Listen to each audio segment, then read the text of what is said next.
Martin Popoff here for the Contrarians, back again with another edition of Reliving Old Reviews as a Useless Tool of Confusion, where we look at an old review and see if the writer got it right of an album or a band that got, absolutely massive or legendary over time. And we've got probably, I don't know, how many do we have here, guys? We probably have 50 or 60 of these already. So you can check out our other ones, generally older ones. Today we're looking at a newer album. We are looking at DIO Dream Evil. And this is a review from Kerrang by the ever-dependable and knowledgeable Dave Dixon. There's my page taken out of Kerrang. What do we got in the back here? We've got a review of Torme. Oh, Jane's Addiction. That'd be kind of a neat one to do too one day. Roger Daltrey. Can't wait to see the movie. V Spy. I've got that record as well. That AO Mod TV Verse. Red Cross. And on the front, we've got a review of Corner, R.I.P., and various artists, River's Edge. But anyways, let's get into the DIO. We do get a picture of the band here, so it is treated as an important occasion. Up and down DIO. DIO with main man Ronnie Center, Still a Night in the Ruts. Pretty cool. I like that.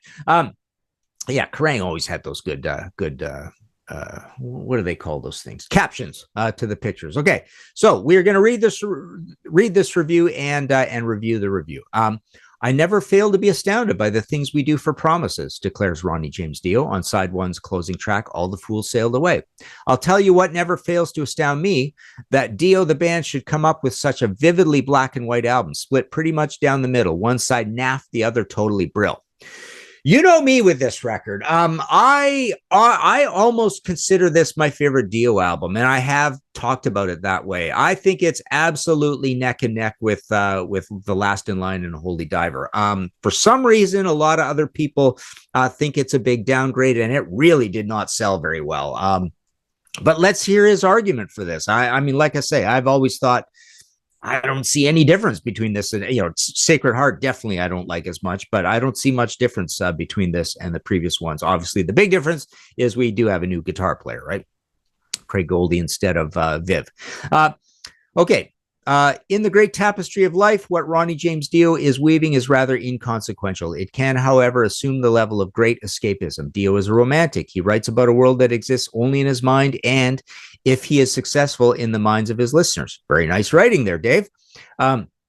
Reality is an unwelcome visitor here, and while on Dream Evil he is loath to touch upon the subject, his musicians have at least impelled him into some more rugged territory. Hell, he even resists the temptation to mention rainbows until track 2, Dream Evil itself.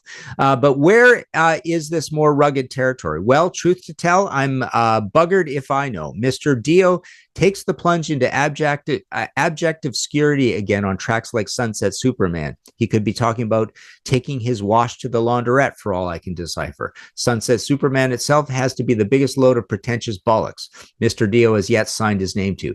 And the follow-up track, All the Fools Sailed Away, doesn't improve matters.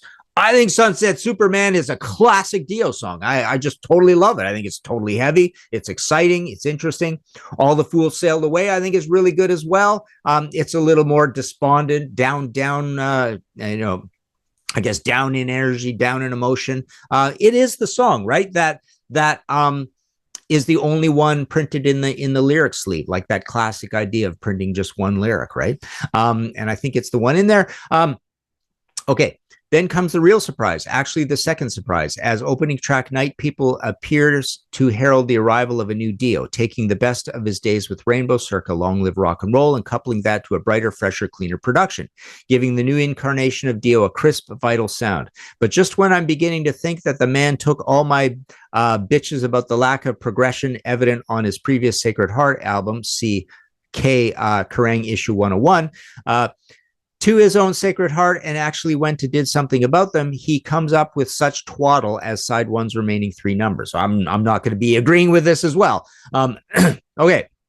However, help, indeed salvation, is quickly at hand. Flip the plastic over and we get primetime Dio picking up where Night People left off, Naked in the Rain, Faces in the Window, and When a Woman Cries, a touching ballad we romantically minded folk, are all classic Dio material. I totally agree with that. These songs, like I say, same kind of production. Craig is playing very much like Viv, I think. And these are heavy, proper Dio songs with great melodies, but still dark melodies, right? Let's see. He's finally found the balance between giving himself a starring role and allowing his backup boys room to express themselves. New guitarist Craig Goldie comes on like a latter-day Blackmore and produces by far the most exciting guitar sound Dio has been accompanied by since he quit the Rainbow Fold. Wow. While behind them, both Messengers Bane and Apathy, bass and drums respectively, rivet the whole thing together with some blistering rhythms. Hell, even keyboard man Claude Schnell gets in on the act on the last track.